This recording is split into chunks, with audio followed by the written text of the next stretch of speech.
Welcome, everyone, back to the School of Greatness podcast. We've got the legendary Superman himself, Steve Weatherford, in the house. Good to see you, man. You know that's like the greatest way to butter me up. I know. The man, you know that. You know I love that. The real Man of Steel is in the building. You know I love that. In Greatness headquarters. You actually crashed here the last 2 nights, so I feel like I've got some Superman rubbing off on me. So I'm excited. You definitely Snapchatted me snoring on your couch. I did, yes. Snoring like a pig. It was great. I've never actually seen or heard snore. myself snore before. No, it's pretty loud. It's pretty loud. You're on your back. You look passed out, man. That's a comfortable couch now. It's not bad.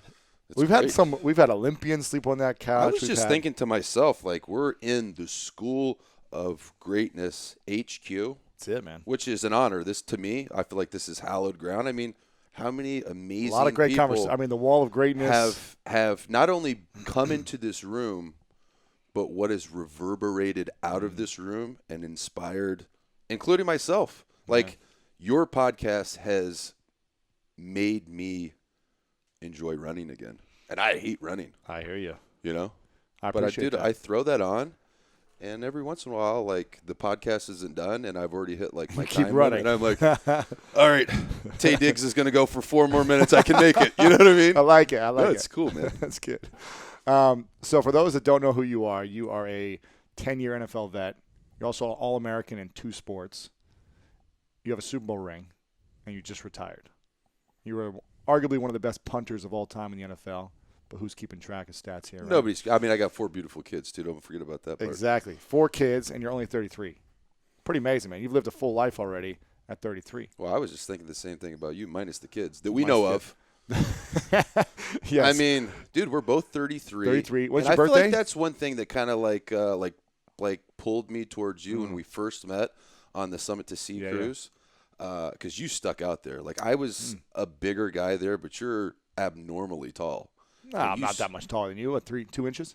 2 inches is a lot. I mean, if I'm 2 inches taller than everybody there and you're 2 inches taller than me, you stuck out. Sure. I don't know how I stuck out because I'm in my own skin. Right. You stuck out, big guy. It's good to know. And then, found out, like, he's from the Midwest. Yes. Multiple sport athlete in high school and in college. World record holder, 418 yards receiving. Dude, my stats are like punting stats. Cool. You actually scored touchdowns, bro. What was the longest punt you ever had in a game? High school through pro. 79 yards. Ooh, that's got to be a record. In something. I'm sure. What was that? High Probably school, like college? a record for like the greatest celebration afterwards, because what kind of punter celebrates? But I had a good one. Were you guys in the end zone? We snapped it from, I want to say it was like the 10-yard line. So I was like 5 yards deep in my end zone when I caught the ball, and I ripped it down all the way to like the other 11 or something like that. Wow. But it was real windy that day. We were playing the Iowa Hawkeyes. I've competed in Iowa, man. All I needed to do was like get the ball up in the air, because it was like 30-mile plus, and it felt really good. And then in the next quarter, I had to punt the ball into it.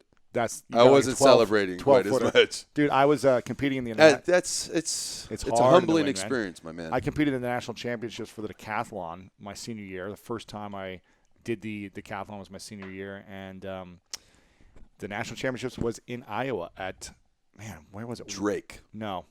I got invited to run at Drake, but I didn't do it. Relays is really fun. I went to Waverly, Iowa. Never been there. Yeah. My next guess was going to be Creighton. Is Creighton in Iowa? I think so. Yeah. Illinois? Creighton, Illinois, I think. Oh, is it? Yeah, I think so. No, it's not Illinois. I went to University of Illinois. Creighton's not there. I don't think it's Iowa. Could be wrong. Indiana or Illinois. Edit this out, Tiff. And I remember it was the second day, and I'm throwing the javelin into the wind, and I just couldn't hit it. I couldn't pierce it, man. Like, you would think that a javelin, there's really not that much surface area. Pierce it? No. Man, it was like, it was bad. But the nice thing is everybody had to throw into it. Everyone did, but I wanted those extra points, man. Yeah. So, anyways. Javelin was one of my weaker events. Really? Well, it's real technical. Like, that's something you have to practice a lot. You can't just be like a good athlete and grab a spear and chuck it 180 feet. Man, that's what I did. But high jump, long jump. But you were a 7-foot high jumper, which is a freak of nature feat to do. Yeah, I was skilled at that, though. I started high jumping when I was like 12. Yeah. 7 feet is ridiculous. Yeah. I was 6'6". I'm proud of that. On my best day.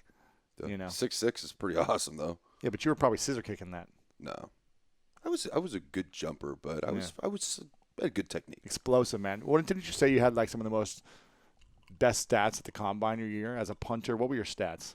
In the I ran 40? the 40 two times. I ran a 4.46 and a 4.48. 4.46. Which I wanted That's to break. running back speed. Yeah. Oh, yeah, dude. It was. And I weighed in at 218. Wow. I ran the 40 and I did the bench press, but I didn't do the broad jump or the shuttle. You're probably a 9.5, 10-foot broad jumper, I would assume. I did 11.1. Oh. It was my best, but I didn't do it at Crazy. the combine. So Sure. it's just like you do it at the combine, then it's like Solidified. legit, you know. Yeah. But I was well over 10 foot. The thing that's natural to me is running and jumping, like being like strong. I couldn't do like 10 pull-ups until I was like 12. Wow. Yeah, Most I'm people serious. can't do those right now. Yeah, but dude, remember when we were kids and they Yes. had the presidential physical fitness test? Yeah. I would have made it in like second grade, but I couldn't do the pull-ups. Wow. Interesting. I wanted that patch so bad, man. I hear you. What was your standing jump, Bert? It was between like 38 and 39 and a half. That's sick. No step? No, so yeah, they don't let you take steps. I was like 32. Yeah, that's good though. I couldn't. I needed a running jump. I'm a 1-foot jumper more than I'm a 2-foot. better 1-foot jumper. Are as you? Well. Yeah. Well, because that translates really well Yeah. to high jump. That's true. Wow. I like it, man. I like that. I like that. I've listened. I was actually, for the listeners, I've listened to so many of Lewis's podcasts that I've picked up on all of his common Saying. segue words, you know? Yes. Like, Interesting. somebody will say something compelling or like emotionally inspiring, and Lewis will, I like that. or it's interesting. And then he goes into his next question. So I'm going to start with what I usually end with. Is a question of what's your definition of greatness. I'm going to mix it up because I know you're waiting. You knew that I was prepared I for knew this, you were waiting though. for the end, though. But you know what I did is once we kind of set a date that we were going to do this, I thought about what I'm going to say, but I didn't really want to prepare anything. So what is my definition of greatness? Of greatness? I think for me, it's identifying what your gift is and then finding a way to leverage it to inspire, motivate, educate, just bring other people up with you. And it was like I had to do a lot of soul searching in my own life because I was like, well, like what's my gift? Like, is my gift kicking a football? It's like so like obscure. But I think my gift is motivating and inspiring. You know, I love public speaking. I'm not nearly as polished as you, but I genuinely get so much fulfillment from it. And it could be an amphitheater of 1,000 people, or it could be a second grade class of 18 kids. Like to me, like I get the same like buzz when I leave them like hanging on every word that I'm saying.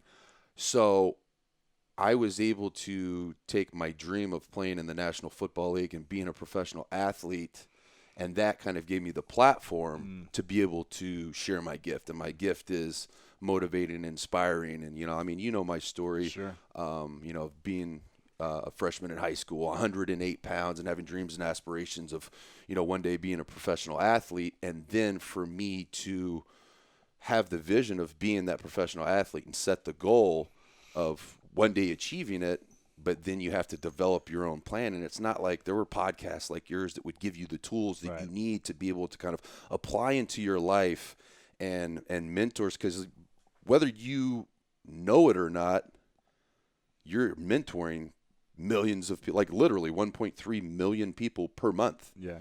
You know, you've mentored me over the last 8 months. You know, it's like weird to say you're the same age as me. You know, I'm a 10-year NFL veteran and, you know, the stuff that I've done there. But you've mentored me by kind of bridging the gap between all of these amazing people who have gifts of all different industries and spaces, and you've brought them to me and all the other like listeners. It's heavy, man. It's really cool. I appreciate that. Yeah, it's fun to be able to sit my butt cheeks in the same seat that all the people that I've been listening to, because I haven't listened to all 356 of these, but I've listened to well over 100 of them, and we did the math. I've listened to, since we met, I've listened to at least 3 per week. Wow. So yeah, I've spent A good 3.5 hours with you every single week, and you didn't even know it. That's good. Yeah. The thing is that I think is interesting is that you're so successful. You've achieved a lot. You're in the top 1% of 1% of your niche as a punter. You're one of the best in the world at what you do, or you were. And you have. I still am. I just don't want to do it anymore. You're just not doing it anymore. It's true. Yeah, you're still in the top 1% of 1%. You got 4 kids. You got a loving family. You've been married for 10, 15, almost 10 years. 10 years. You're transitioning into the next thing, and you're still learning. You're still growing. And most people don't realize that the people that are on the top already are the ones that are constantly learning, and they're like hungry for information. They're starving to feed their soul and their mind for ways to continue to stay on top or grow. And so I think people need to hear that, whether you're listening to me or someone else, you're doing the work still. And that's important for people to know. You've worked really hard over the last 2 decades to get to where you were, and now you're still working hard. Just not still working hard. I feel like I'm starting over. You're starting over. Because I'm I'm sure we're going to get into it later, like why I decided to retire from the NFL. So why did you retire? I've actually never officially announced it. So why are you retiring? Maybe I'll just why are you retiring? It's because you're at the top of your game. You've got another 10 years you could punt. Yeah, but you're a physical specimen. You're one of the best athletes in the league. I don't know if I'd say one. What do you consider physical strength, speed, athleticism? Like if all those other guys competed against me in a decathlon, you would win. I'd mop the floor with them. Exactly. You know what I mean? A well-rounded athlete, you're one of the best. Yeah, I don't have a lot of weaknesses, but I'm not. The cool thing about the decathlon is you don't have to be the best in any of those 10 events. Like they could be 20 guys, and I could get 4th place in every single event and win. Crush everybody. Exactly. So it's about.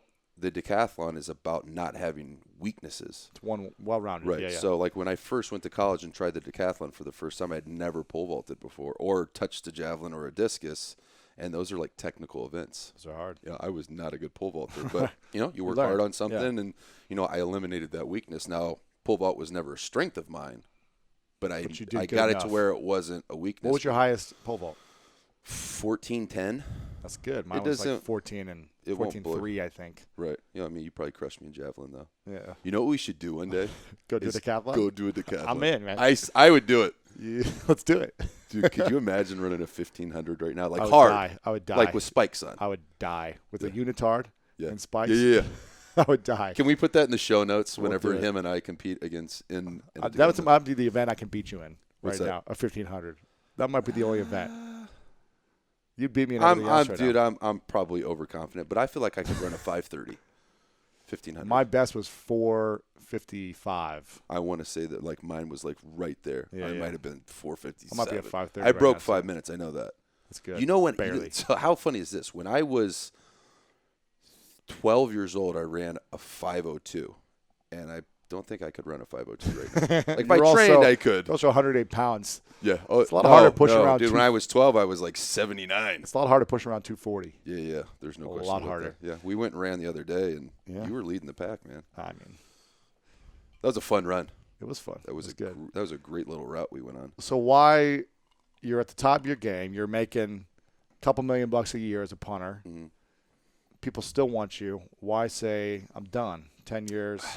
You got another 10 years in you probably to punt. This is people's dream. My wife is asking me the same question. People would kill to be a punter in the NFL, to have your career, and you're walking away from it.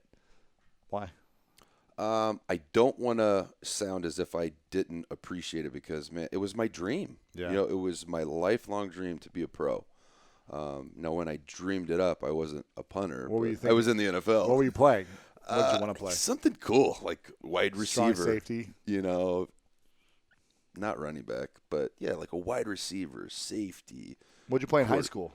I punted, kicked. Because I punted and kicked at the same time as playing soccer. So I would play soccer games on Tuesdays and Saturdays and football games on Fridays. So you weren't a receiver in high school or a running back? Just kicked only? Just kicked. I played safety for like the first 6 games of my senior year. And then you were like, then I got a stinger in practice, and I'm like, screw this. I don't like hitting. I don't like getting hit. I'm a kicker. Let me go to the other field. Wow. Okay. And then you got the college scholarship at the University of Illinois, Mm-hmm. right? And then you just punted there the whole time. Punted and kicked. I actually got to campus, and we were doing summer conditioning, and my team wasn't that good. We didn't have a lot of talent on my team. Great school. Would not trade the 4 years I had there for anything, but we didn't have a ton of talent. Where is Illinois? Where's Champaign, Illinois. How far from St. Louis? It's on the completely other side. So St. Louis is on 2-3 the edge hours. of Missouri and Illinois west side. Yeah. And Champaign is on the east About side. 2 hours So away? probably about 3 hours. You know, we were playing the same time. I was playing in Elsa, Illinois, yeah? and you're playing in Champaign. Yeah. No, we do. We have so much. Like A the lot more of time. time I spend with you, like just talk about like We were both two-sport All-Americans in the same sport. you played 4 sports in high school. It's crazy. It's really cool. And so like when I see you finding all this success and like impacting After sports. Yeah, impacting millions of people, like, dude, I'm kind of peanut butter and jealous, man. You know what I mean?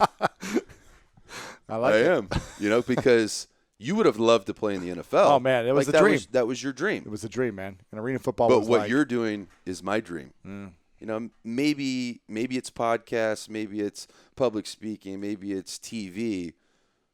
I don't know like what my dream job is, but I want, like, to me it's impact. And I didn't feel like playing in the NFL I was having an impact Really? anymore. I felt like I had reached the point where financially I had saved enough money to follow my passion. Like, do I need to still generate some money? I mean, I got 4 kids. I'd love to have another one, God willing. I want to spend more time with my kids. And so after I finished, like, I set my goals, you know, to get into the NFL, and then I got into the NFL. And then my next goal was Super to Bowl. make it to 4 years. Oh, that's right. Because the league average of the duration of a career is 3.1 years. And so when I made it to 4 years, I achieved that goal, but I also became eligible for Pension. the retirement and the Yep. pension. And so I hit that mark. I was like, man, you know, what about 10 years? I think maybe I can do it. And I'm like, you know what? If I make it 10 years and I have a Super Bowl ring, I'm going to reevaluate and see if I want to set more goals or, you know, it's been real, Right. but I'm out.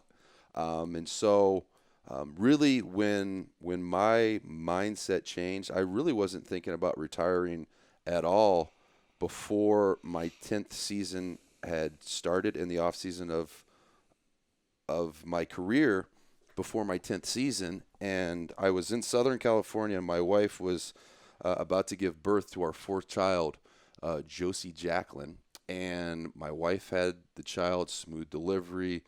Baby came out 10.5 pounds, Wow. just beautiful. And the very next day, I had to leave and go back to New York because the Training mini camp camp or- was yeah. starting. And so I called coach, and because he was on kind of like high alert because there was a chance that I wasn't going to be at the start of practice on Monday Because of the baby. because of the baby. So if she didn't have the baby on time or whatever. And so it was on a Saturday night at 7 p.m. She had the baby. I spent the next 5 or 6 hours with her. Then I went home to my other 3 kids and then brought them to the hospital in the morning. We spent 3 hours with baby JJ. And then I left my 3 older with my mother-in-law and got on a plane to fly back to Newark, New Jersey. And once we got probably about 60 miles out from Newark, New Jersey, there was a big storm that was happening in Newark. And so we circled for about an hour, and we still couldn't land because of weather. And so we redirected to Dulles Airport in D.C., and we ended up landing at, like, I want to say 12:30, like 30 minutes past midnight. We landed. And they said, United said, you know, we're going to have a bus that's going to drive everybody the 3.5 hours up to Newark, and then you guys can all disperse from there because your luggage and this, that, the other will be brought with you. And so the bus never came. 2:30, 3 o'clock, still no bus. So I was like, man, if I don't leave now in a rental car, then I'm going to be late to practice. And I've never missed a practice or a workout in the 9 years up until that point. So I'm like, I'm not going to start now. So I rent a car. And I'm driving, and the roads are bone dry, no rain or anything. And then I get to about mile marker 58 on the New Jersey Turnpike, and it's not raining. I'm running about 75 in a, the speed limit's 70. It's kind of standard protocol. You go 5 miles over, and I wasn't in a rush Right. because I was scheduled to get up to to practice at about 6 o'clock, and I didn't have to be there till 7, so I wasn't rushing. And there was a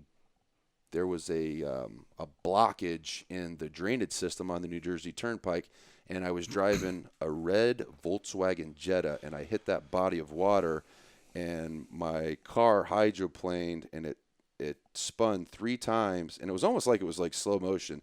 So I gripped the wheel as I saw the center, what is it, an embankment? Cement embankment. I knew I was going to hit it. So I tucked my chin, I gripped the wheel, and as I hit it, my car came up off of all 4 tires and like went sideways on the embankment and then bounced back down across all the way to the other guardrail across 3 lanes of traffic, bounced off of that back into the middle lane of the New Jersey Turnpike. And it's like 3 o'clock and 4 o'clock in the morning at this point. Wow. And I had my eyes closed the whole time, but I could feel myself pinballing around. Then I opened my eyes, and I'm like, I touched myself. I'm like, oh, my God, I'm alive. And then for whatever reason, I'm like, I got to get out of the car. I'm in the middle of the New Jersey Turnpike. And so real quickly, I unbuckle my seatbelt. My door won't open. The passenger door won't open. And so I crawled through the middle between the seats, and then the back right door opened. I got out, and I went to the shoulder of the road, called 911. No more than 30 seconds goes by, I hear another splash. I look to my left, another car hit the same body of water, hydroplaned 3 times and smashed into my car going at least 75, 80 miles an hour.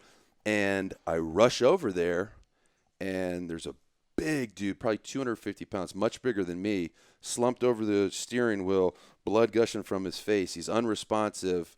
I can't get any of the doors open, and then the back right door, the same door that I crawled out of in my car, I end up like getting my fingers into the door jamb and prying the door open like Hulk, and then I crawl into the back seat, wake this guy up, and he's like, "What happened?" I'm like, "Dude, you're in a bad car. We got to get out of the car right now."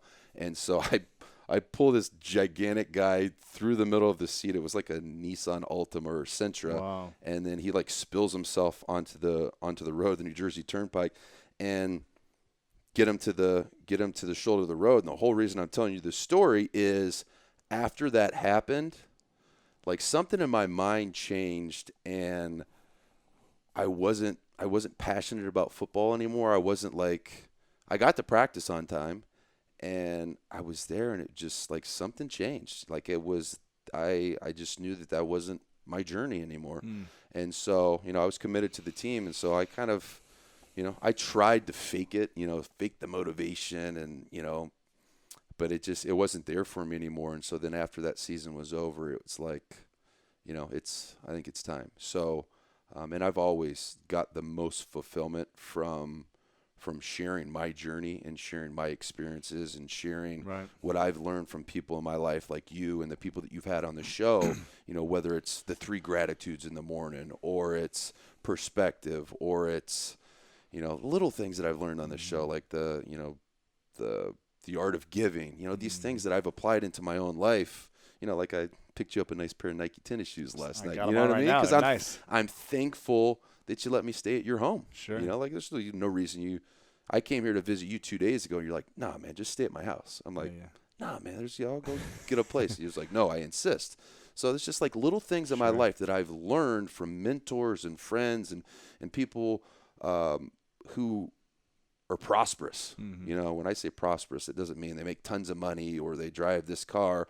Prosperity to me is like a combination of health, wealth, happiness, love. And I gravitate towards people like that because I want that in my own life, and I want to share that with other people as well. So that's kind of what brought me to the decision of pursuing more of that, and being to other people what you are to your audience and your friends and your family and the people that you surround yourself with and motivate on a daily basis, myself included. I want to be that for other people. Yeah. When I grow up, I want to be Lewis Howes. I appreciate that. Thanks, man.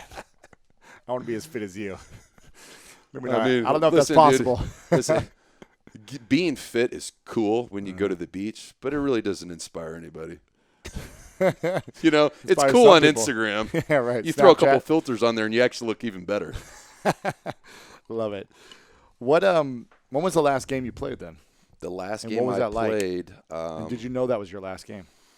Yeah, so this is a good story. So after I decided I was done, I accepted a job with ESPN. So I'm in the Upper West Side of Manhattan hosting my ESPN radio show.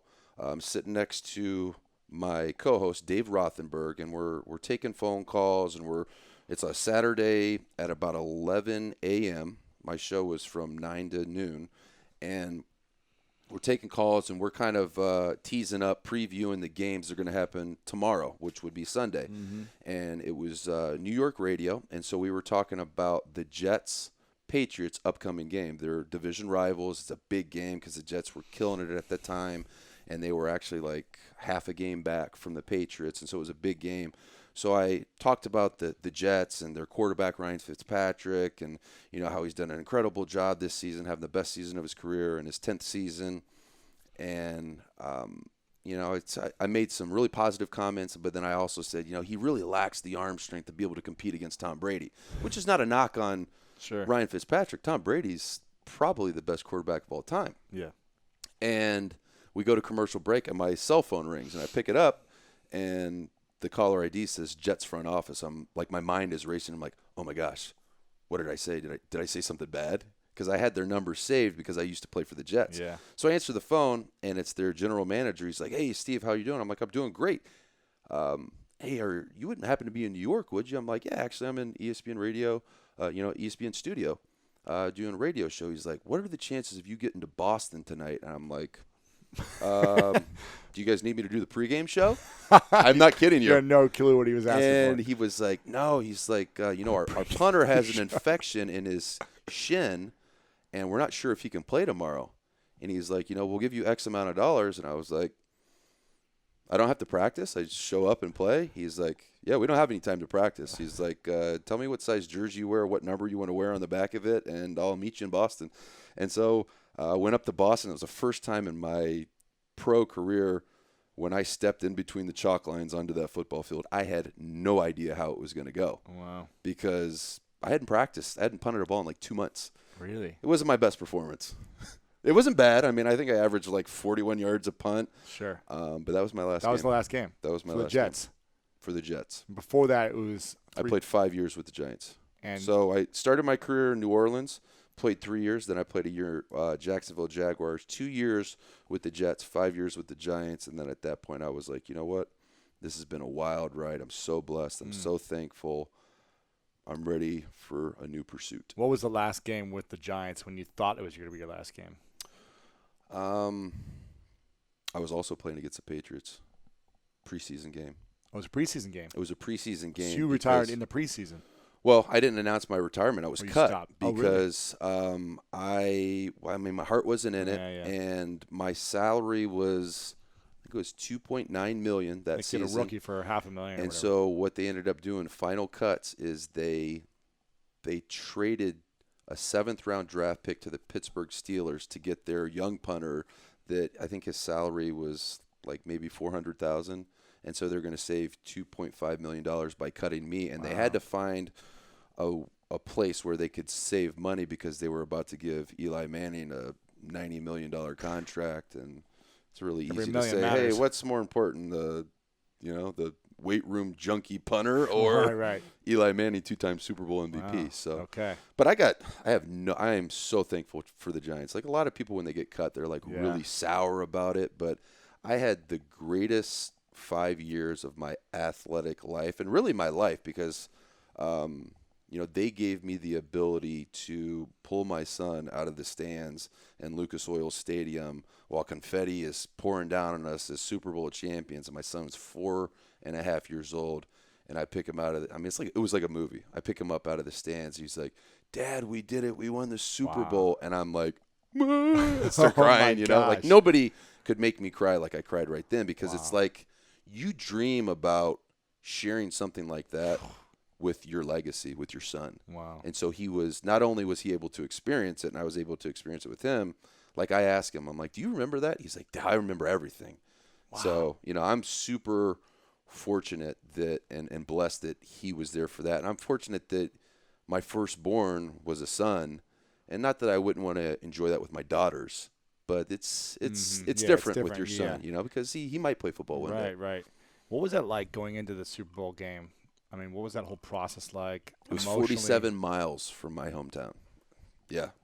Talk about like a storybook ending, except for I played for 4 more years after that. It was amazing, man. It really was, because we got there on a Monday. Who'd you guys beat? The Patriots. A long, rich history with the Patriots. Right. So we get there on a Monday. We're playing the game the following Sunday.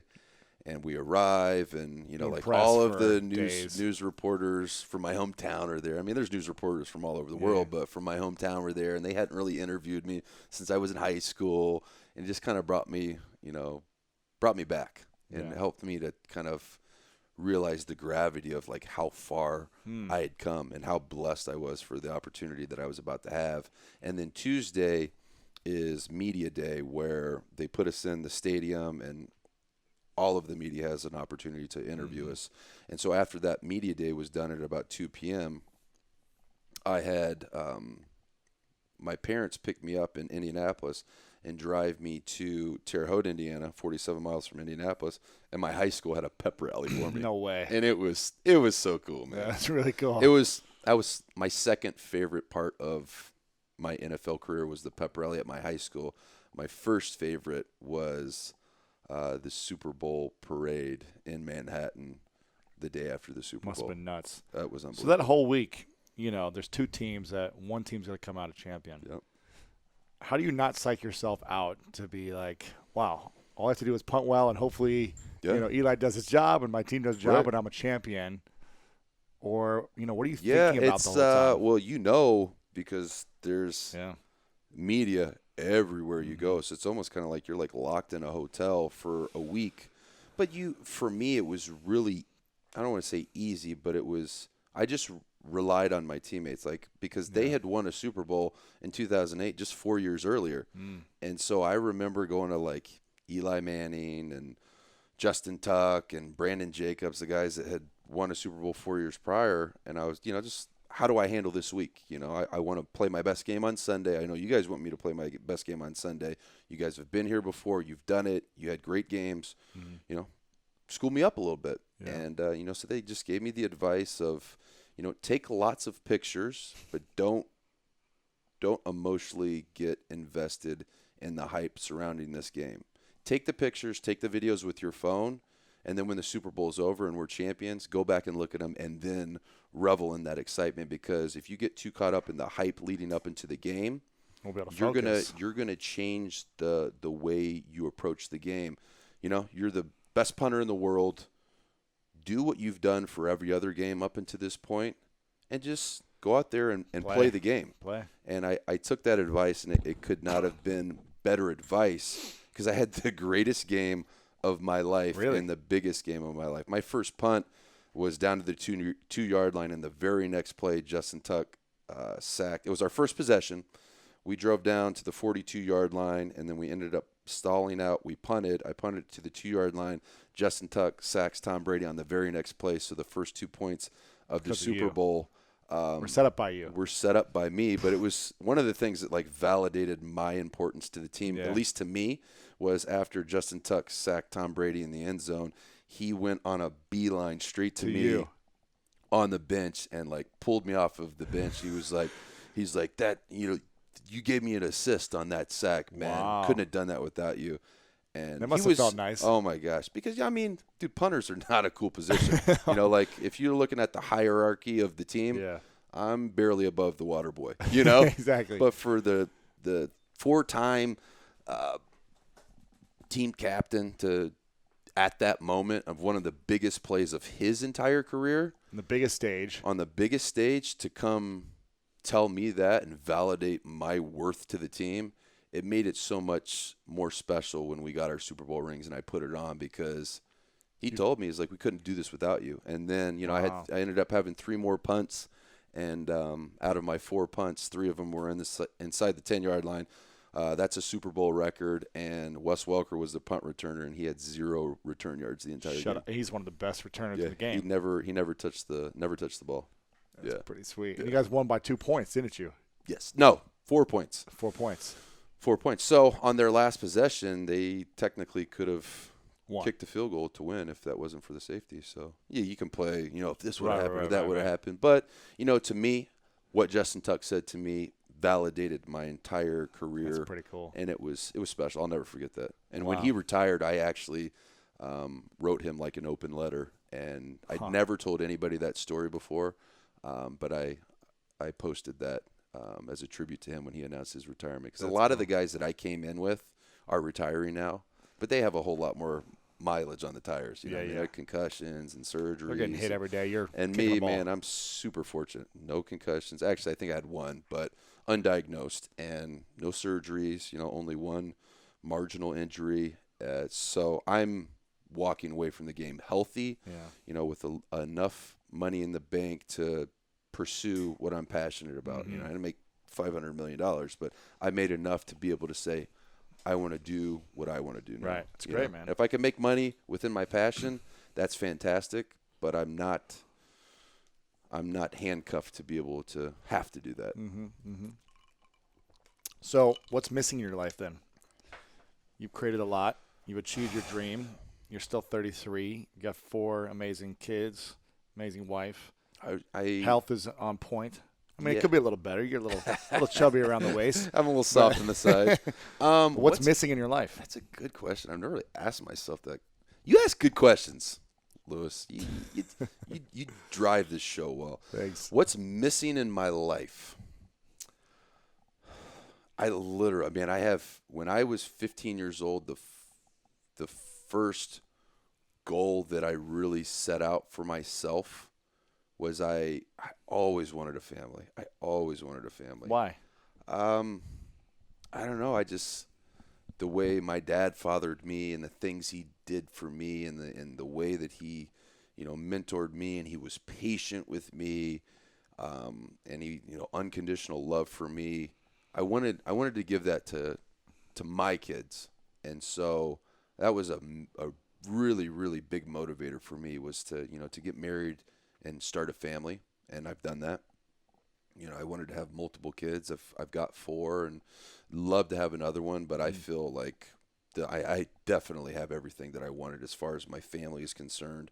And, I have a relationship with my wife that I genuinely enjoy to be around her. There's a lot of people that can't say that, Right. they're married and they have kids, but, they're like, my wife, I mean, don't get me wrong. There's days where I'm like, oh, man, she's killing me. Right. But there's a whole lot more days where, she's feeling the same way about me. So she's helped me grow so much and mature so much, because when I started dating her, I was 19 years old, and I probably had the maturity level of like a 14-year-old, And I was probably always 5 years maturity-wise behind where I really needed to be.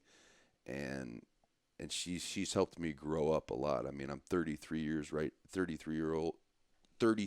old right now, and I have so much self-improvement to make. Yeah, but she's patient with me, and she knows there's things that I struggle with, there's things that, innately you struggle with and innately I struggle with, and she's very patient with me. But one thing she's always very proud of is when she identifies something to me that I can improve. I'm always going to work hard, So as long as she sees me working hard to improve something, maybe it's my time management, maybe it's being less self-centered, maybe it's being more patient. I'm not a patient person. I'm innately self-centered, and I think in order to be the best in the world at something, you've got to be a little bit self-absorbed, because it requires a lot to be able to become the best at what you do. And so yeah, she's very patient with me, man. I love her. She was a godsend. What advice would you give to women out there who want a guy who's going after being the best at what they can be, but don't try to change them. I say don't make them wrong for it. Yeah, don't make. And she still struggles with this now, because I worked so hard and I became the best in the world at what I was pursuing, but now I'm starting all over again. I want to be an entrepreneur, and I I'm in the middle it's of even more time now. Oh my gosh. You got to obsess even more because you don't know the skill yet. Yeah, because I'm sitting. I got to spend a lot of time with people like you. I don't know anything. Right. But I'm hungry and I'll work hard. And so I think she felt like when I retired, then I was just going to be home. Right. But I'm not wired that way. Yeah. Like I'm always I want to do something. I can't sit still. Yeah.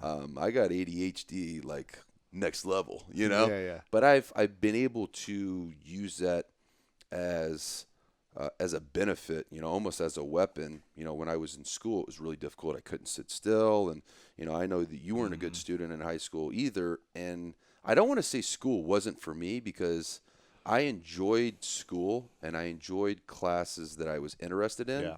But it's really difficult for me to sit still in general. Especially when you're not interested in it. Yeah. So when I had teachers that were receptive to the fact that I had ants in my pants, and I had to go to the bathroom every 20 minutes, I got good grades, even if it was a class I didn't like, because I was fairly above average intelligence. I worked very hard, but I can't sit still. If I have to sit still longer than 20 minutes, then I lose my focus. Yeah. So it's really difficult for me to sit and read books. It took me like 3 weeks to read your book. Yeah. It's not that many pages. That's good. But I would read like 20 minutes at a time, and Sure. then I'd have to be done, because if I tried to read 40 minutes, I would retain the knowledge of 20 minutes of it, and I would be Right. reading the words, but my mind would go to La La Land. So the teachers that were receptive to that, and my son is the same way. He was diagnosed with the exact impulsive, energetic, and I learned to use that overabundance of energy, and my parents funneled that into sports at a really young age. And so when you're playing sports and you don't get tired, obviously you're going to get better at them, or you're just going to outrun everybody else. Right. And I've got a little bit of OCD, not nearly as bad as ADHD, but I've also been able to use that in goal setting. And so I will have this vision and set my goal, and I'm just obsessed with it. And so everything I do during the day, I'm thinking about that goal. Yeah. And that drives my wife nuts, because she's the opposite of me. When I think something, it comes out of my mouth. And so I may offend some people, but they know where I stand, and it's good and bad, because if I love somebody, I'm like, man, I love you. I won't keep it inside. If I appreciate somebody, I'm just like, I really appreciate you. Yeah. And I wear my emotions on my sleeve, and it's good and it's bad, but that drives her nuts. Yeah. The thing is, we need to fully immerse ourselves in anything we're doing if we want to become great at it. You can't just say, I'm going to dabble a little bit and have a balanced lifestyle. I kind of want to be successful. No, there's got to be a moment of time. There's got to be a span of time where you're all in on something, and that's all you think about if you want to learn and master this skill. You didn't just punt for an hour a day and not think about it the rest of the day when you're in high school or college. You probably watched game film or watched specific video of a punter that you wanted to emulate over and over. You watched yourself. You went to camps. You studied it. How you many practiced times it. have you listened to podcasts of people that you admire? Just researching. Right. And I do a ton of research. Right. That's what I'm A saying. ton of research. I'm sure you did a ton of research for your interview with me, and yes, we're boys. Exactly. Like, you know me well, Exactly. but you're gonna come in well prepared. Exactly. I'm curious now. I think people want to know. You do a really good job of Snapchatting your day and Instagramming things. What does a daily routine look like for you? Like, what would an optimal schedule be for you? Obviously, you're traveling and things change. Like, you got up this morning at 3:15, drove to Venice, you worked out at 4 a.m. I was gonna come into your room and Snapchat you snoring You like should've. you did to me, but I was in his home, and Maybe I was we'll find like, a video. Maybe we'll download the video. I'm very thankful for Lewis, and I don't want to disturb his beauty rest, because he's got to interview some wildly successful punter today. Give me the breakdown. If it's All right, if it's so a perfect day for your my routine, perfect day. like what would it be? I'm going to bed at 10 p.m. Okay. I'm waking up at 5 a.m. A nice 7 hours of sleep. When I wake up, I'm going to have 6 egg whites, 2 whole eggs, spinach, avocado, turkey bacon. Then I'm going to have Why? 1 piece of wheat toast, dry. Why? Why would I Why eat that food? To me, I've grown accustomed to like that, and I know if I eat that, my energy levels are going to be where they need to be. I'm going to get enough proteins. I'm going to get the right amount of carbs. It's going to fuel my day. And so after I eat that, at this time it's 5:35, I'm going to go to the gym. I'm going to start out with a nice 15-minute yoga / static stretch session. Then my favorite body part to train is probably back. So I'm going to do a good 80-minute back workout, finish it up with 10 minutes of core. Then I'm going to... Why back? I don't know. It used to be my weakest muscle group about 4 years ago, and I trained it so hard. You love it so much now. I love it now because I'm good at it now. Yeah. You know, my chest sucks still to this day, and I hate training chest. You know. Okay, so So gym's then complete. I'm going to be finished up with all that around, call it 7:30, and I'm going to go home. I'm going to get the kids dressed. I'm going to take them to school. I'm going to fix them breakfast. I'm going to take them to school for 8:15. Kiss them, get them into school. Then I'm going to come home and I'm going to bust up my emails. And I forgot to mention I'll be Snapchatting what I'm eating for breakfast and my workouts, Sure. the reps, the sets, the technique tips. And then I'm gonna work for about 3 hours, and at that point I'm gonna go have lunch with my wife, and whatever she wants to do for the next, call it 2 hours. Then I'm gonna pick the kids up from school at 3:00 and take my son to some type of sports activity. And then I'll get home at about 5:00, and then I'll have 2 hours with my 3 little girls, and they go to bed at 7:30. Then I'm gonna watch a movie with my wife. And then I'm going to bed at 10 o'clock again. That's, to me, that's a great day. That's pretty good. I like that. That's a great day. I like that, too. Okay, so I want you to... What's a perfect day for you? You can ask me later. I got a question for you first. Okay. Yeah. I want you to go into a zone for a second. Okay. And you've got... What kind of zone are we talking? Are we talking about like a happy place, like Happy Gilmore? You're about to go in a zone to give the speech of your life. Okay. You're about to go in a zone in a place where there is a high school athlete who's preparing for the state championship in football or basketball. Mm-hmm. There is a man or woman about to go and give the speech of her or his life in front of 20,000 people. Or there is an athlete that's going to prepare for the world championship or the Super Bowl. Mm-hmm. And they call you. They say, we need Weatherford. He's our guy. So I'm going to speak to 20,000 kids. You're going to speak to one person. Okay. We need Weatherford to come in here and get this person ready. Mm-hmm. We need to have Weatherford get them in the zone for the speech that's going to inspire the world. That's going to bring the greatest performance of their life to this moment, to this hour speech, Super Bowl. I'm going to speak for an hour? No, you're about to speak for 1 minute. Oh, boy. Okay. You got 1 minute to go into the room, I can rock them. into the locker room, backstage, right, and speak one-on-one with this person or 1 to 10 people on the team. And you get to move them into the state they need to be in to prepare for this game. They've done all the hard work. They've gotten to this place. But mentally and emotionally, they're not ready. You got to get them ready. I need to take them into their zone. You got to take them into their zone. Okay. Whether they're, again, any stage, any big stage, what would you say? But also, you could also think of this as a moment of like, essentially what I want you to do is get us into a place where you think about before you go work out. Because you get into such an incredible mental state before you train. And I want to know how you get into that place every single day.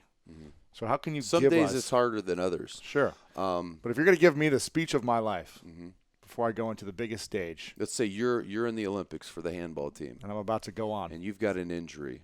You're our best player.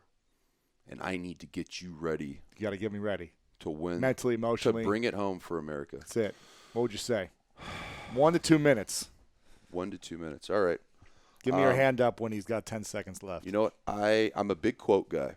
Okay. And I'm going to start right now. Bring it to me. My favorite quote of all time, to give anything less than your best, is to sacrifice the gift. Now, for me, Lewis, tomorrow is the biggest opportunity that you've had in your life to show your mother, to show your father, to show your friends, to show your family everything that they have invested in you is going to come to fruition tomorrow. You're going to have an opportunity to cement your legacy and put your mark on this life.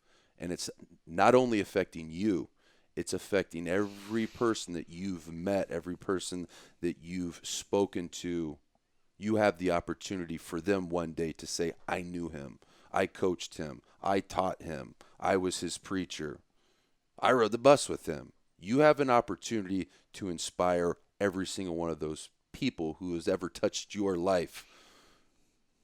But what you need to do is the best that you can do. You've done everything that you needed to do up until this point to prepare yourself for your greatness. You're not doing it for anybody else but you, because you've done the work. But the reverberation of your actions and performance tomorrow needs to be for an audience of one. It needs to be for you. There's a million people that have invested in you up until this point. But if you show up there tomorrow and do everything that you're capable of doing, when you leave that court or you leave that field or that gym, you'll be proud of you, and so will everybody else. Let it rip. I'm going to drop the mic. I just got a little chills at the end there. That was good. Do you want to go play in the handball championship? Let's do it. I like it. That was great. Play for an audience of one, man. There you go. You know? I like that, man. I do like that a lot. Thank you. That was good. Let's go work out. I'm ready, man. And what do you say to yourself before you prepare when you're at the gym? Is there a state that you take yourself in? Do you go through a mental ritual? I think about my goals, man. You know, one thing I've always prided myself on is being the hardest worker in the room. And one thing I've changed in my routine in the last 4 years, it's kind of taken me from an elite athlete to, you know, in the upper echelon of elite is I've done it smarter. And so I've done a lot of research, and research is difficult for me because I can't sit still. And so I have to kind of like compartmentalize the amount of time that I invest into researching. So I have to schedule that. So like, you know, 20 minutes here, 20 minutes there, and I have to have like a to-do list that I want to accomplish with that 20 minutes. But I've garnered a lot of knowledge and wisdom to be able to get maximal effect for minimal input. Yeah. So like you've trained with me, like I train hard. Yeah. But I don't train as hard or as long as what a lot of people think. I train really smart. You know, I don't throw around thousands of pounds in the weight room. I'm very cerebral with my approach to what I'm doing, but more importantly, you have to ask yourself, like, what is your why? Why are you doing this?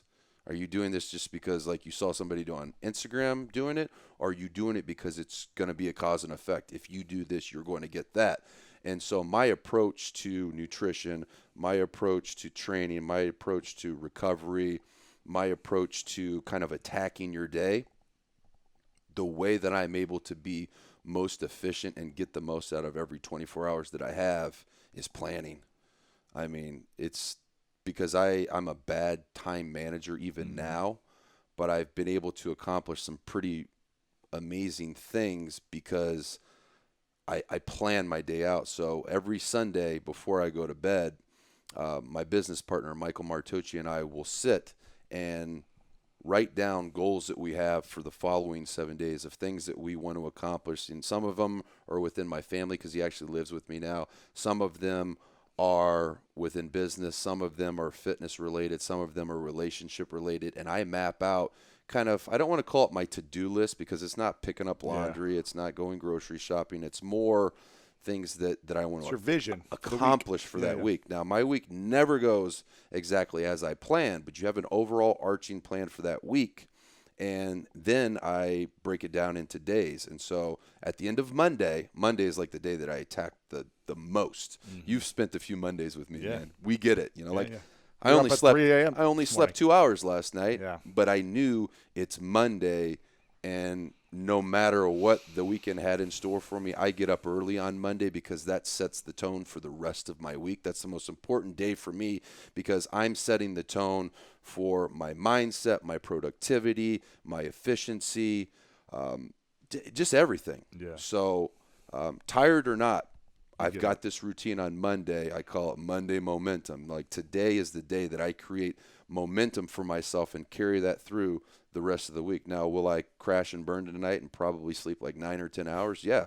I'll have to clip my afternoon short and get into bed at like 9 and to be able to get up early tomorrow. But it's that important to me. So the question is, how do you achieve those goals the rest of the week?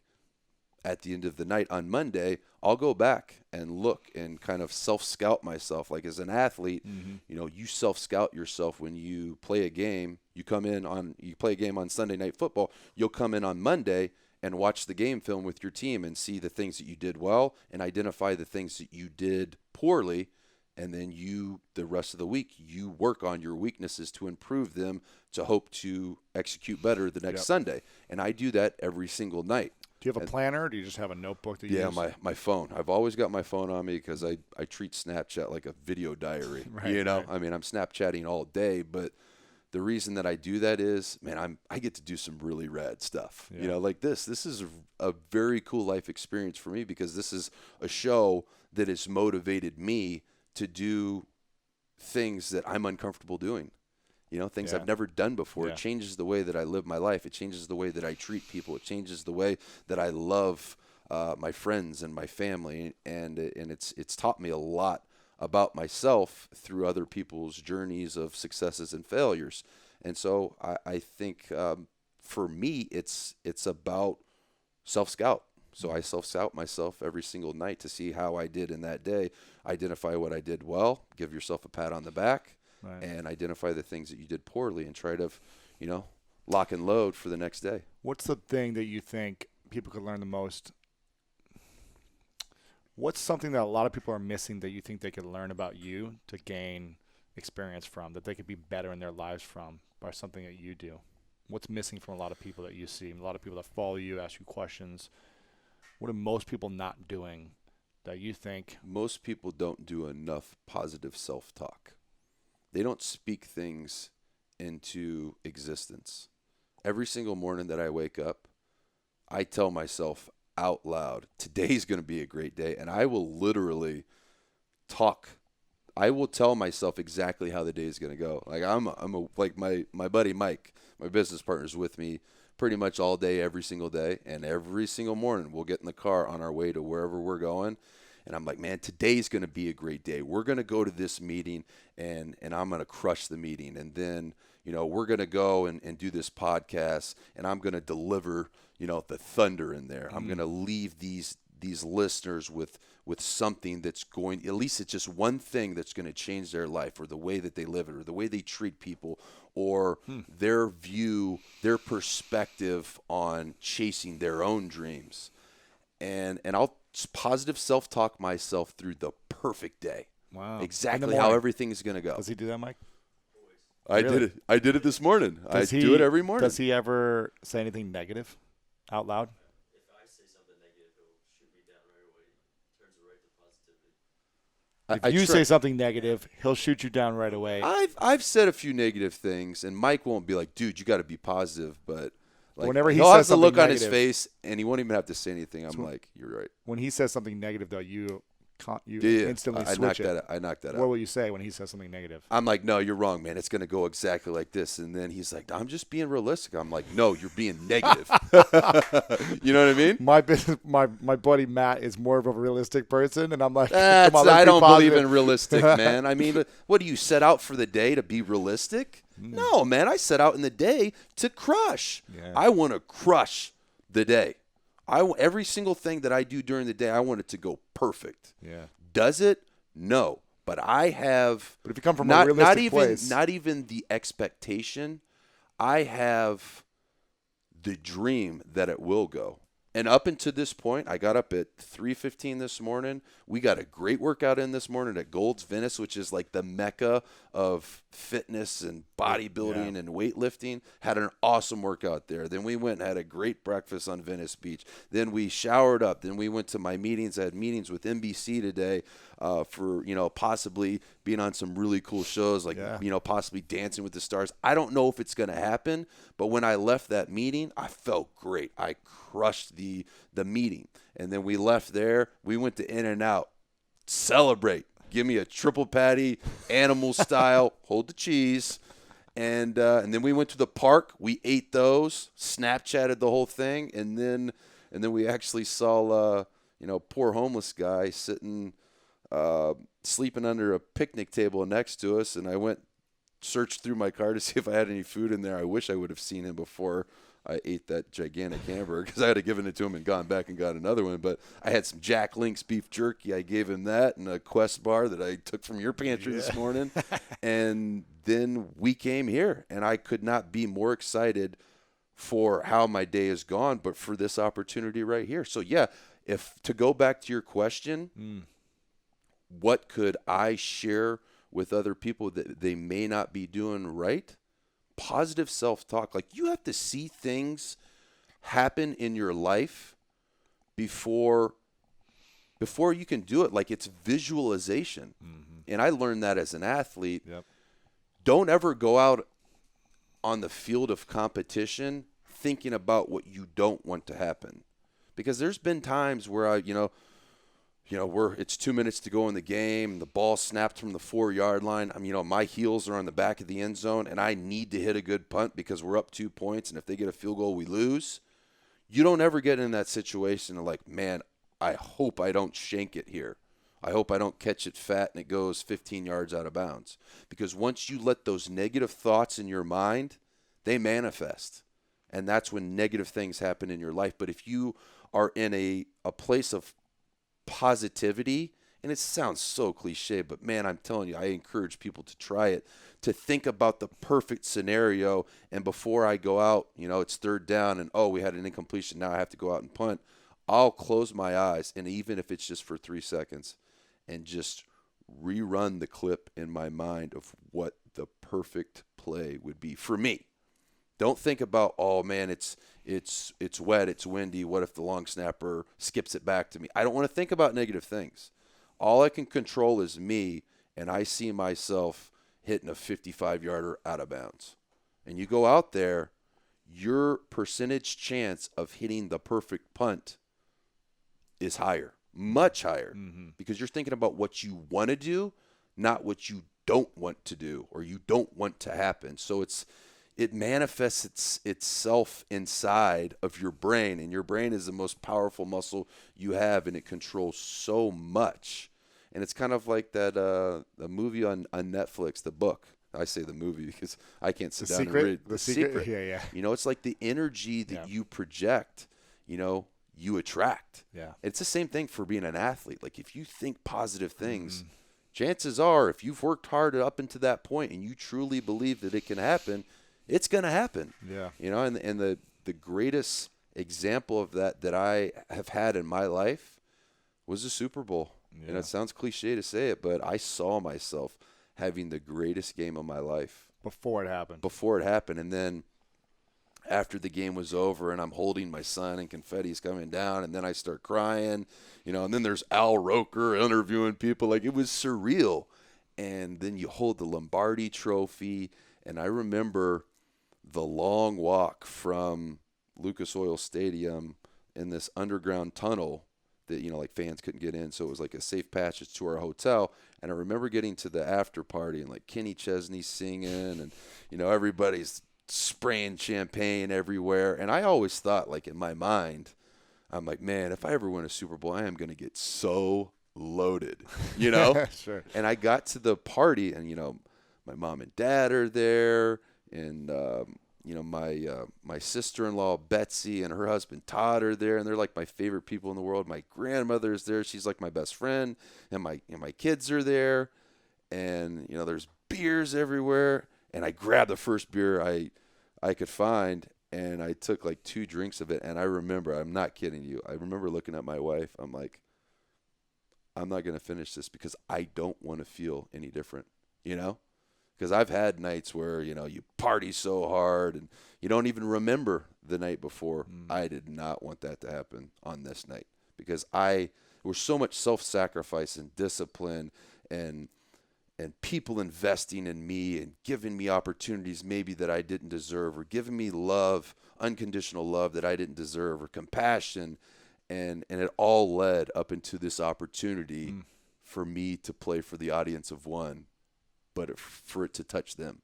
And it did, man. It was like I couldn't have played a better game. It's crazy to think about Amazing. that. So for me, like, it's not hard for me to walk away from what I thought was my dream. And it was my dream, but I lived it.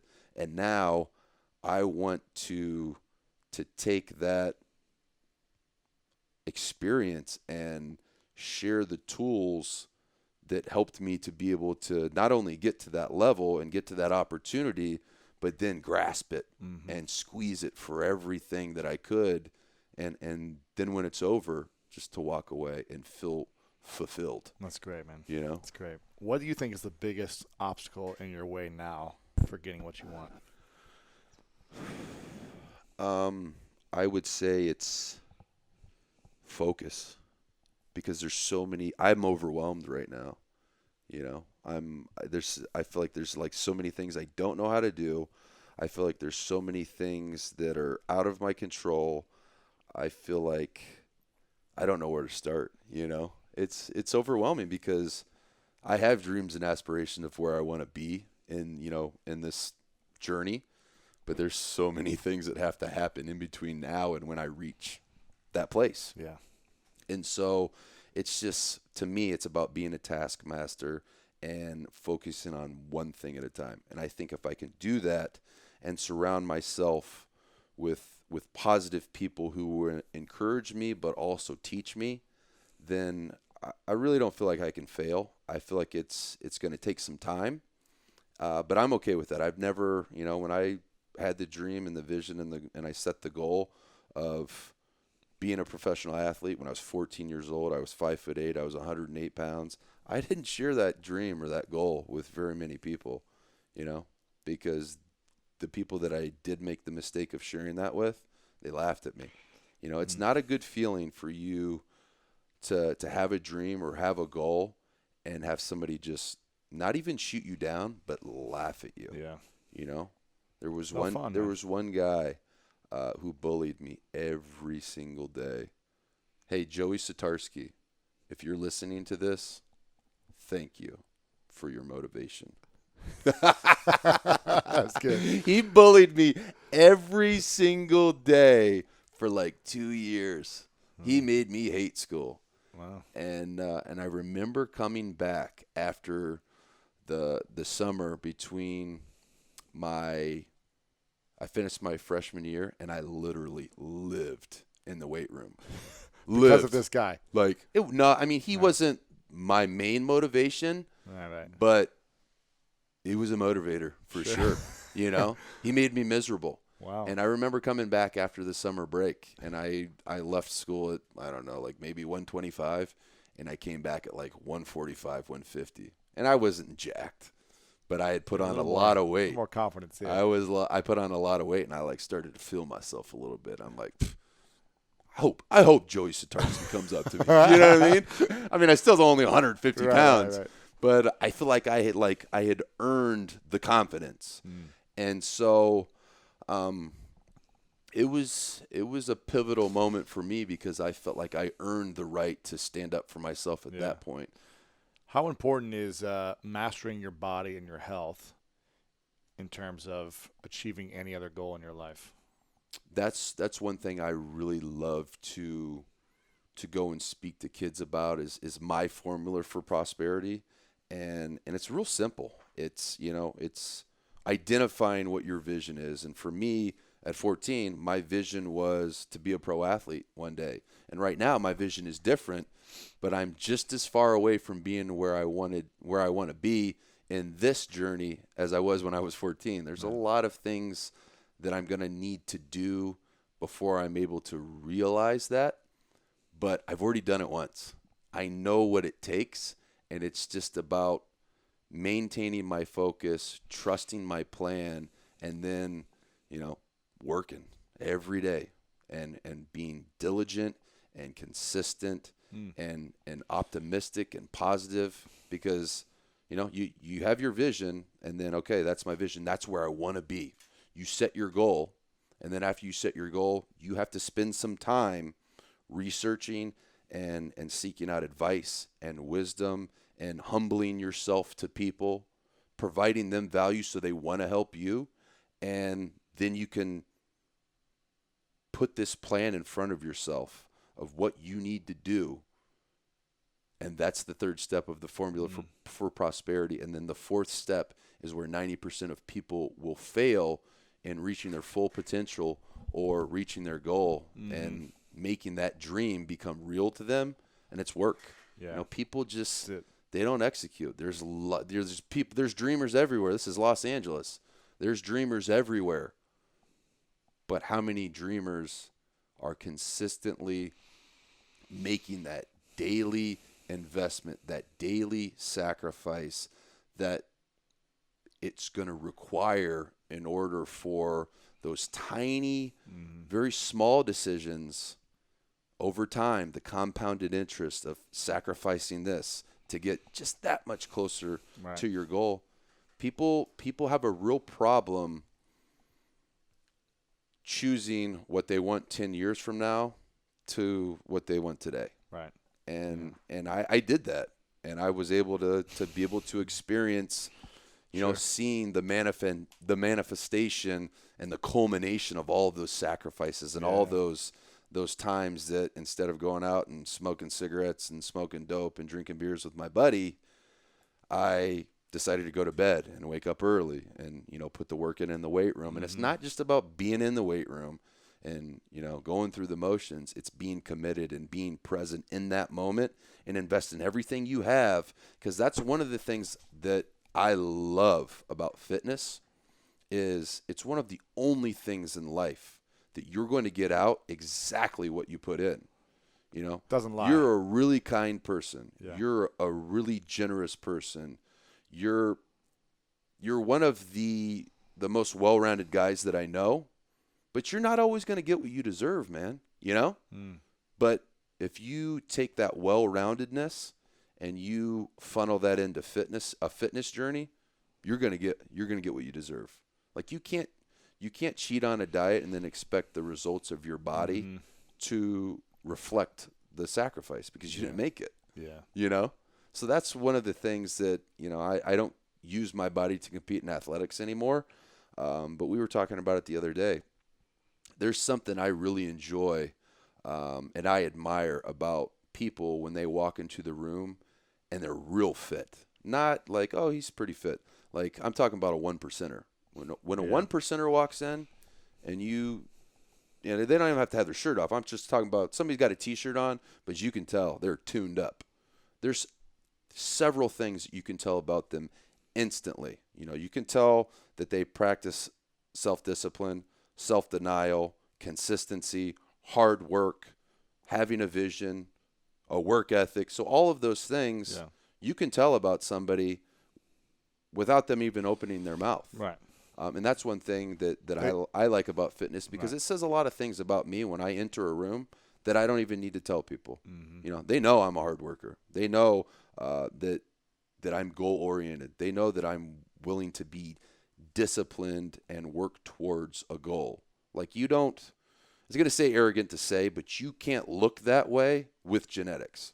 Genetics play a role, but there's no way that you can be a 1%er with just genetics. It's going to take some work. It's going to take some sacrifice. It's going to take consistency. Yeah. All right, final couple questions. First one is, what are you most grateful for in your life recently? Recently. Okay, I'm glad you put recently in there. I'm very, very thankful for two people. And I mean this. I'm really, really thankful for you and your willingness to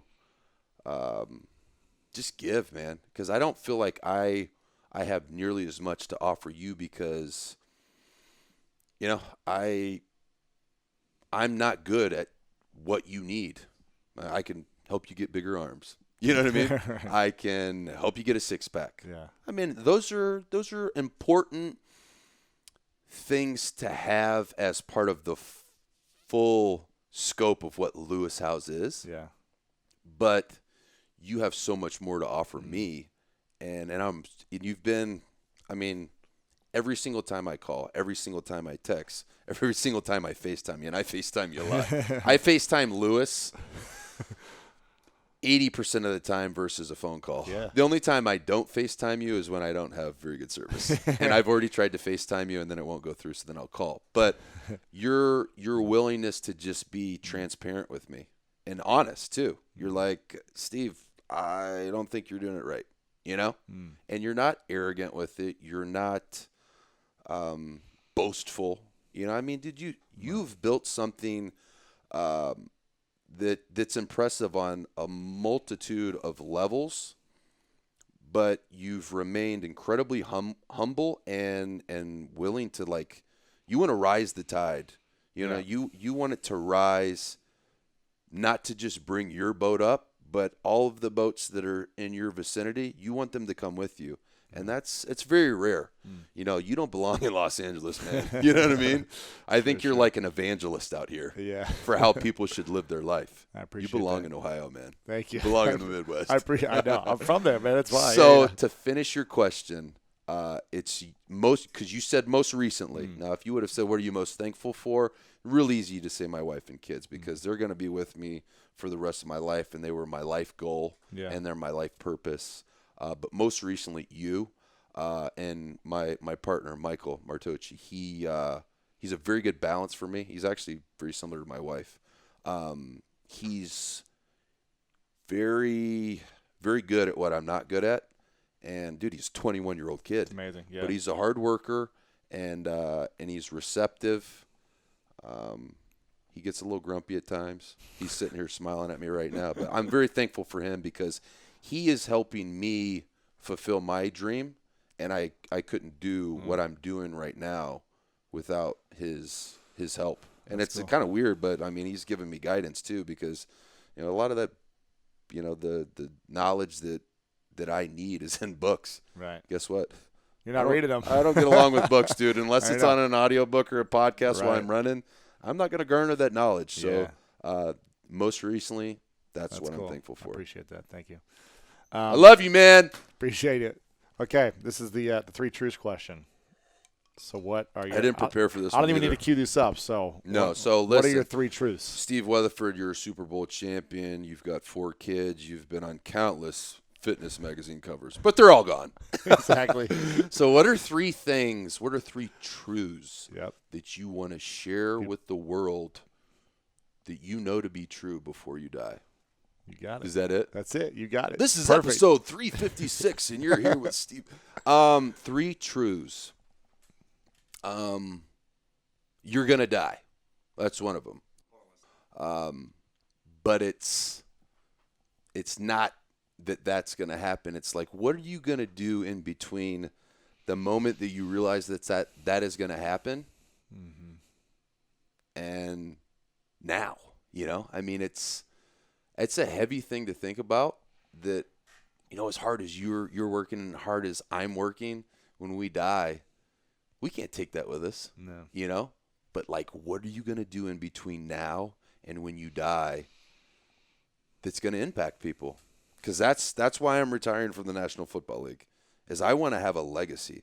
I want to have an impact. Yeah. You know, it's like cool to have a Super Bowl record, but, dude, in 10 years, nobody's going to care. Nobody will probably even remember my name.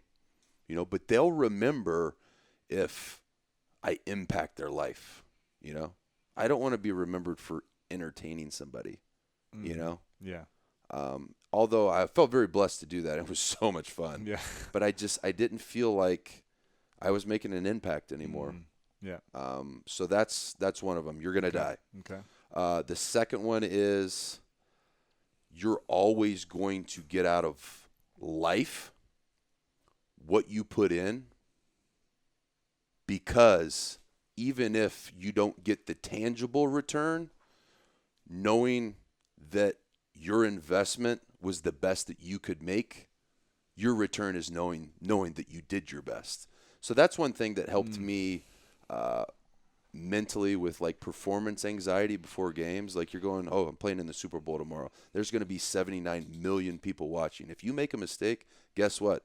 They're all going to see it. Yeah. But one thing that helped me to be able to get that negativity out of my mind is I knew I did everything up until that point to prepare myself for that moment to be my best. And so all I needed to do was go out there and let that be shown, play for the audience of one, because I knew that I was ready.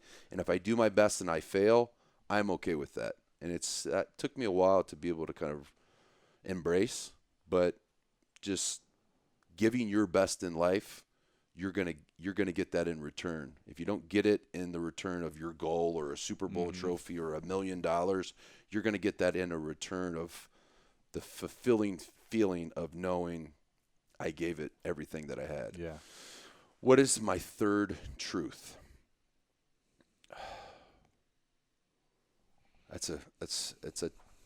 I should have written these down, because every time that I listen to this show, I always ask myself, like, what would my three truths be? You get the chance now. Man, what would the third truth be?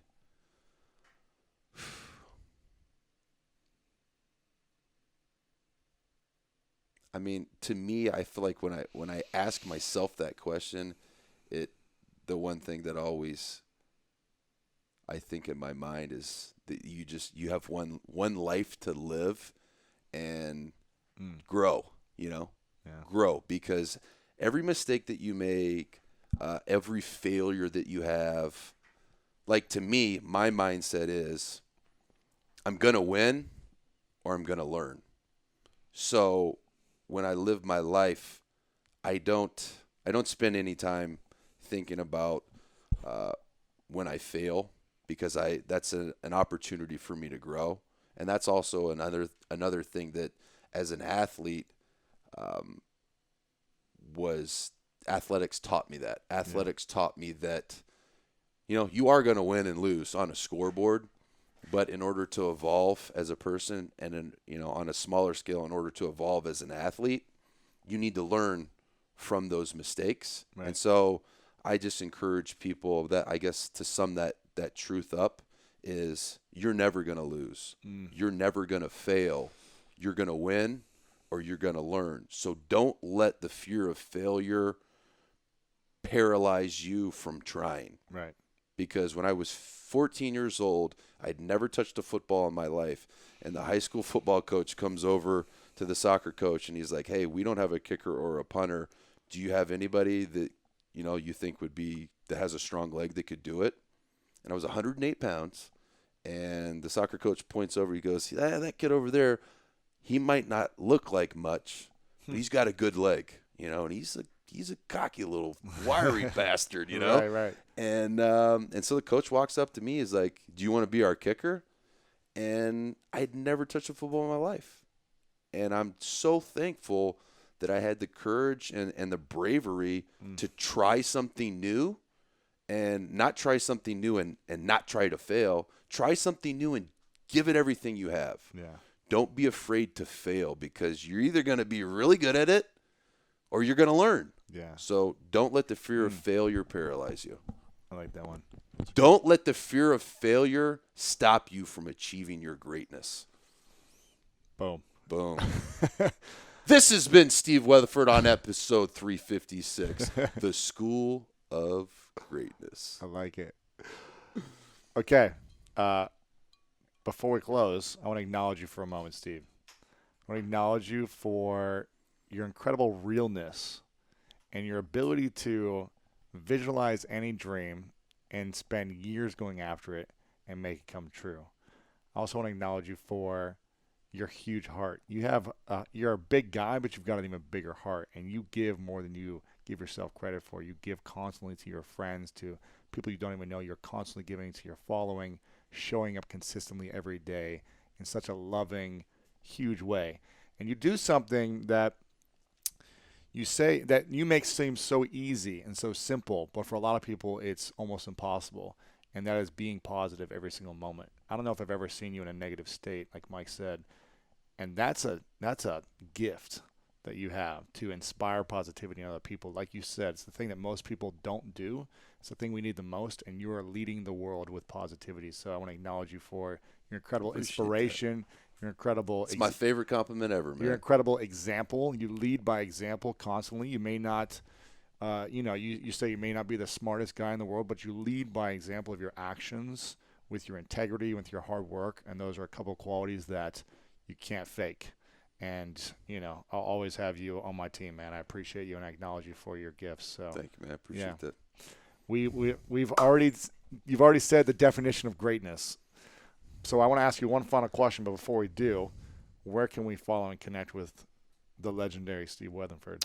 So I am on Snapchat every single minute of every single day. And in addition, What is it? It's at Weatherford5, which Yes. is also my Instagram, which is also my Twitter, and I'm on Facebook as well. And that's Steve Weatherford. But I monitor all of them pretty much all day, every day, because that is the most direct way for me to kind of like bridge my gap in between myself and the people who are supporting me. I'll never call them followers because to me, a follower is behind you. I want them right next to me. I want to push them. I want to push them along as I go along. Like when I grow and I learn, I want them to get that same experience. And I feel like I try to do my best and also sharing my failures because I'm not losing when I fail. I'm learning. As we talked about earlier.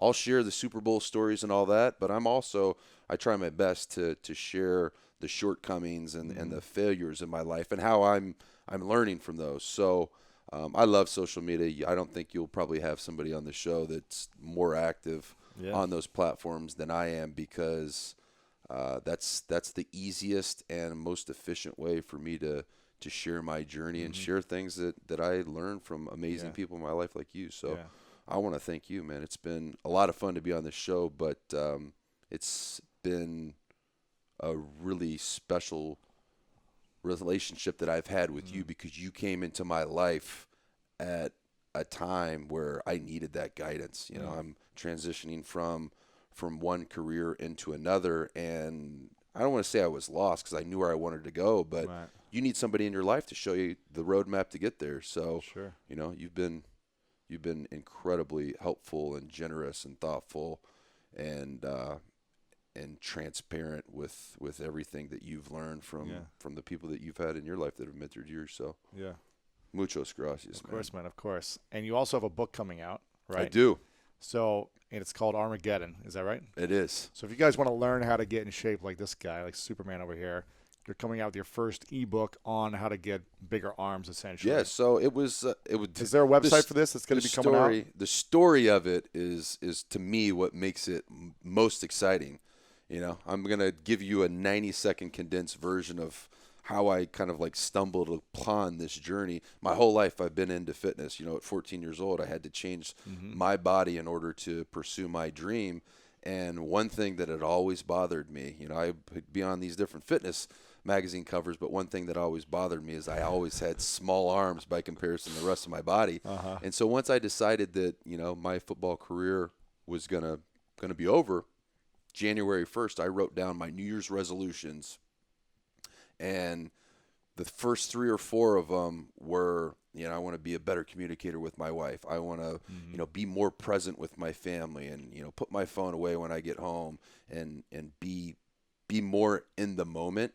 And the last goal that I wrote down for 2016 is within 90 days, I want to have 19-inch arms. And the day that I wrote those down, it was 16.75 inches.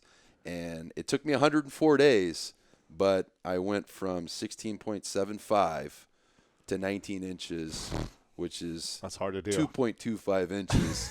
And I'm not taking some of the vitamins that other people do to be able to make that growth. So it's something I'm super proud of because as much time as I had spent in the gym, that was one thing that had eluded me for the past 19 years in the gym. I'm 33 now, 19 years in the gym.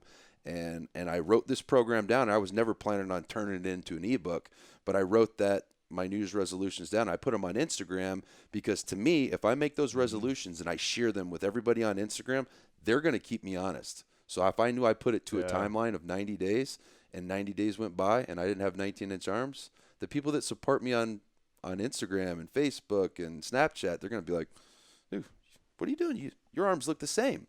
So I shared that journey, and after about 6 or 7 weeks, I started to get questions like, "Dude, your arms are getting huge. What are you doing?"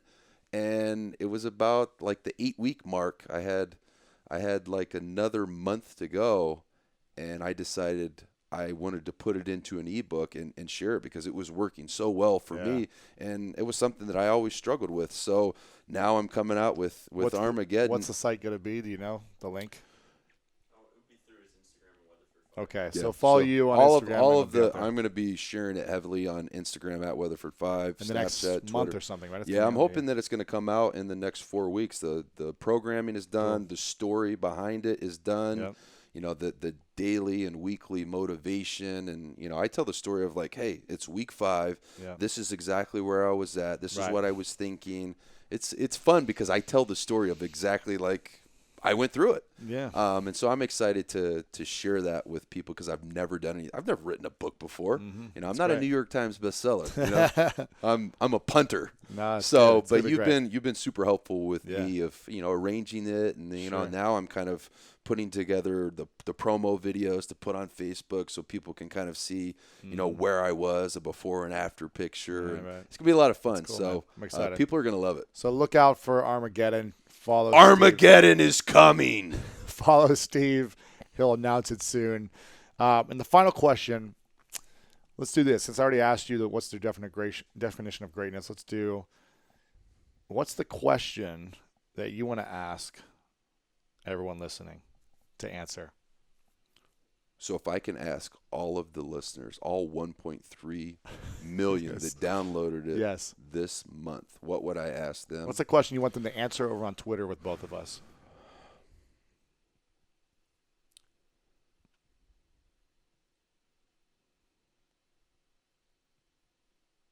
I don't know. What's the call to action you want them to do in their own lives to get better? That's what you need to form it like that, Lewis. Okay, this is what I want all 1.3 million people out there to do in their own life. You know, they have the 3 gratitudes in the morning. Mm-hmm. I want to encourage people to look at their schedule for the day, whatever it may be. You know, picking the kids up from school. Mm-hmm. It could be a board meeting. It could be a delivery they have to make. I want them every single morning out loud, not in your head. I want you to speak out loud, whether it's while you're drinking your cup of coffee or you're having your green juice or you're in the shower. I want you to positive self-talk your way through the perfect day. And I want you to do that every single day for 30 days. And I want you to tweet or Snapchat at Lewis House or at Lewis_House on Snapchat. And I want you to tell him or me or both of us how your life has made a massive change, because I know that it will. If you stay consistent to the routine of the positive self-talk, a perfect day, waking up every single morning and say, today is going to be a great day, and this is why, because I have this, and it's going to go like this, and then I have to go here, and it's going to go like this. When you can visualize your day going perfect, and I'm not talking about waking up and, the sun will be shining. No. I'm talking about in detail how your day is going to go. I'm going to go into this board meeting today, and I've got this presentation, and it's going to go so well that my boss is going to come up to me in the hallway after, and he's going to tell me that was the greatest presentation anybody has ever given. You completely paralyzed the entire room because they were so focused on the material that you were covering with the passion that you were delivering it. I want you to go into great detail on how, not just, I'm going to have this meeting, it's going to go good. Go into detail and tell me why it's going to be so great. If you will commit yourself to a habit of doing that, you can see yourself giving a presentation like that or leading a team like that, and how you're going to lead the team, your life will change. I guarantee it. Steve Weatherford, thanks for coming on, man. Appreciate you. Brother. Thank you. Love you too, man. Hey guys, Lewis Howes here, and thanks so much for checking out this video and this interview. I hope you loved it. If you did, make sure to leave a comment below and share this with your friends. Also, I've got a huge announcement. The Summit of Greatness is coming very soon. If you love the School of Greatness podcast, if you love these interviews and you want more, you want to connect with some of these speakers in person, you want to connect with me and other people just like you who watch and listen to these interviews, then make sure to sign up for the Summit of Greatness. Go to summitofgreatness.com to learn more. You can check out more about the video that we created for the summit. There's a link in the description below as well. It's summitofgreatness.com. Check it out right now. I hope to see you there. And again, thanks so much for watching this video.